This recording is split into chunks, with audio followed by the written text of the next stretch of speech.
আমি আজকে অন্য রকমের এক ম্যাজিক ম্যাথস নিয়ে এসেছি, যেই ম্যাথসটা দেখলে তোমাদের ভালো লাগবে। এখানে দেখো কিভাবে করেছি। মনে মনে যেটা সংখ্যা ধরেছি 6।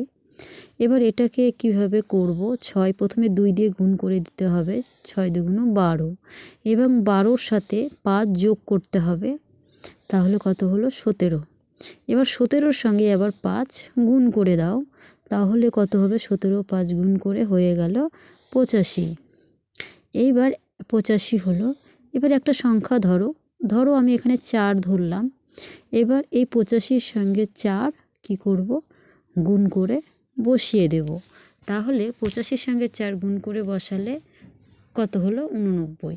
এবার 89 থেকে আমরা কি করব, 25 বিয়োগ করে দিব। 89 থেকে 25 বিয়োগ করে দিলাম, তাহলে কত হয়ে গেল, 25 বিয়োগ করে দিলে 64 হয়ে গেল। দেখো প্রথম সংখ্যাটা নিয়েছিলাম 6 এবং দ্বিতীয় সংখ্যাটা 4, মিলে গেল। কিভাবে আমরা অঙ্কটা করে প্রথম সেই সংখ্যায় চলে